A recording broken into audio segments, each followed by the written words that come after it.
Hi, everyone. Joe Kehrig, managing broker of Coldwell Banker Real Estate in Danville. And this is your Proposition 19 update. You'll see that the slides that I'm going to refer to, you can always download those or give me a call, 925-487-6838, if you have any questions at all. So let's first talk about, the transfer of your property tax basis. What we used to call Prop 60 and Prop 90. Prop 60 was for Contra Costa. Prop 90 was, throughout California. Prop 60 and Contra Costa always had a lot of limitations to it. And the fact that, one, you could only transfer, if you wanted to buy something in Contra Costa, you had to sell in Contra Costa. So it didn't allow, you to bring in a low tax base from another county. Some counties like Alameda, and I think there were 12 counties through California, did allow people to come in from the outside. But those were mainly, low growth counties that wanted people to come. In Contra Costa, we have no issues with people wanting to come to Contra Costa. So Contra Costa doesn't allow or didn't allow under Prop 60 for people to bring their low tax base in. So basically, what Prop 60 did before, you had to be 55 or older. You could only pass once in a lifetime as far as transferring. The property had to be less expensive. So if you were selling a property for $1 million, you could buy anything under $1 million and transfer your tax base. And it made a lot of sense because if a lot of people, 55 or older, maybe bought a property for $250,000, and this is why Prop 90 was passed, because if you bought a property for $250,000 and let's say, for instance, it's worth $1 million, well, you go out and buy a property, you sell your property for $1 million because you don't need $1 million property, and you go buy something for $500. Even though you sold your property for $1 million and you bought something for $500, half as much, if your property tax base was based on $250,000, you literally doubled your property taxes. So it handcuffed people. So what Prop 19 basically did, and I'll read it right off here, Prop 19 allows a homeowner who's 55 years of older or severely disabled or home has been substantially damaged by wildfire or national disaster. Those are a couple things that are new to it. To transfer the taxable value of the primary residence to a replacement primary residence anywhere in the state now, not just basically the county that allows it, and regardless of the value of the replacement primary value of the replacement primary residence, but with adjustments if the replacements have a greater value. In other words, what it basically is saying is, if you basically sell your home for $1 million and you buy something for $1.5 million, you get that tax break up to the $1 million where you sold your property, but that extra $500,000, you pay the normal tax rate on that. But at least it allows you now to buy something more expensive than what you basically sold. And within 2 years of the sale, which was basically the same, and as often as needed for those whose homes were destroyed by fire, are up to 3 times. So literally where we could only do it once, we can do it up to 3 times. The prior rule limited this exemption to a one-time transfer with the same county, Prop 60, or between certain counties, Prop 90, which is statewide, and only if the replacement property was equal or lesser value. So when does it start? Now make sure, if this is an important thing to you, you cannot purchase the property till April 1st. If you purchase it in March, you can't transfer your taxes to it. Now, there's a question, and it's funny how they can pass a proposition but not really know all the details. It's still a question out there on whether can you sell a property now, and then obviously within the 2 years buy something after April 1st. Most everyone feels that they will allow you to sell a property now, then purchase after April 1st, but it's not clarified in the law. So they're still trying to get some clarification on that. And so it takes effect April 1st. Can my client buy or sell now and take advantage of the tax portability benefits before April 1st? There's no definite answer, as we talked about before, but they do feel, and if you're going to do it, I definitely talk to an attorney, or hopefully by that time they have some updated information. If the replacement property is of equal or lesser value, does the tax basement of replacement property change? No. And like I mentioned before, if it's equal or less, it doesn't change. But if it's of greater value, then like we talked about, you got to pay tax on that added value between what you sold for and then, the actual purchase price of the property. Can a replacement property be purchased prior to the original primary residence being sold? Yes, this is how the current rule, Prop 60, works, and Prop 90 uses nearly identical language.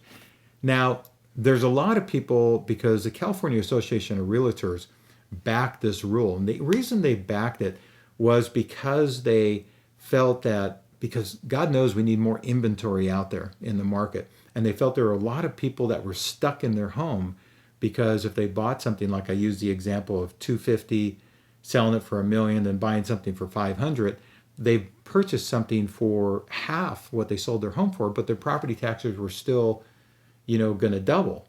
So they felt that this would free up, not only help people that have been, handicapped, are disabled, or with the wildfires or a natural disaster, but it helped the elderly people that were able to now transfer any place in California and hopefully free up inventory. So the younger people, there'd be homes out there to buy. So again, because these are normally older homes, they're probably a little bit more affordable. So there's a lot of good thing about it. But there is a piece of it that upset a lot of people. And a lot of people, just think that the real estate industry is kind of like a scum because, the California Association of Realtors backed this. And here's where it's at. Before, if you inherited a piece of property, you inherited your parents' tax base on that property. So like my parents, before I sold their home, they basically purchased the property for $25,000. And the value of that home 55 years later, when I sold it, was $1.6 million. It was down in San Jose.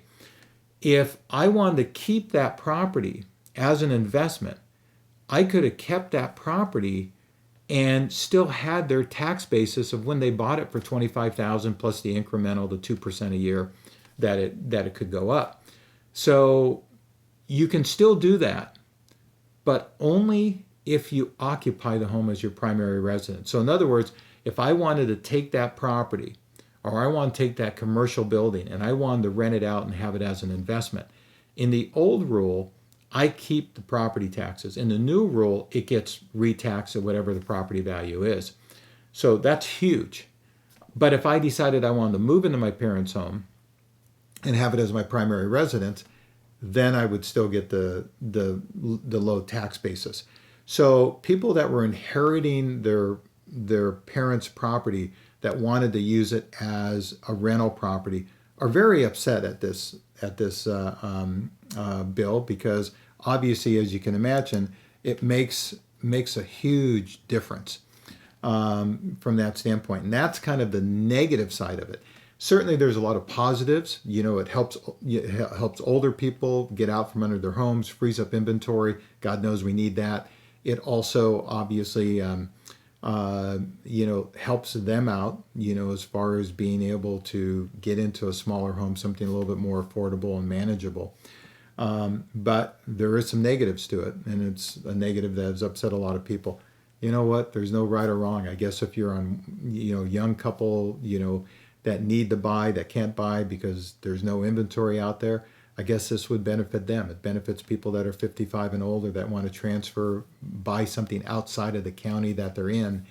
So there's a lot of benefits of it, but it goes along with a little bit of negative, and that's how they counteracted the tax that the state would lose. They counteracted it by obviously raising the property taxes if you wanted it as an investment. And in that case, most people then would just sell it, which obviously then it would automatically get the higher tax basis and raise more money. It's actually tax positive, for the state of California. So they gain a little bit more. And that money that it's tax positive goes back into schools and such forth like that. So there's a lot of, first-time homebuyer programs. So there is a lot of good in the thing, even though it's not absolutely right for everyone. If the property is more than 1 million over the original tax basis, what's a new taxable basis? The new tax basis will be assessed at the value of the property at the time of transfer, minus $1,000. So if it's more, so the limitation is $1 million. So in my parents' situation, where if their tax basis with incremental changes were, 200,000, and I sold the property for 1.6 million, then that 400,000 between the 1.2, $1 million more, and 1.6 would be taxable. The property taxes would be based on today's market. When do the new rules on intergeneration and transfers apply? February 16th. So if you want to basically gift, this is something really to look at. I have clients that are looking at this right now that maybe want to gift their property to their kids now before February 16th. So the kids, now if they're going to live in it, it doesn't matter. But if they're not going to live in it, then they can basically take that as a gift and keep the lower tax base. But that has to happen before February 16th. Where may a claim to transfer tax basis be made? Obviously to the local county assessor's office. So again, if you have questions, this can be very complicated. So if you have questions, reach out to me. My cell number is 925-487-6838. Joe.Kehrig at cbrealty.com. Again, I'm the managing broker of the Danville Coldwell Banker office. And if you like these videos, please tap the like button and hit the subscribe button, and then click on the bell to receive alerts on new videos. We have a lot of videos coming out every week, informative videos, but give me a call if you have any questions, 925-487-6838. As we get into the holiday Christmas season, have a great holiday, have a great Christmas, Happy New Year's. May God bless you, and may God bless your family, may God bless the United States of America. Have a great one.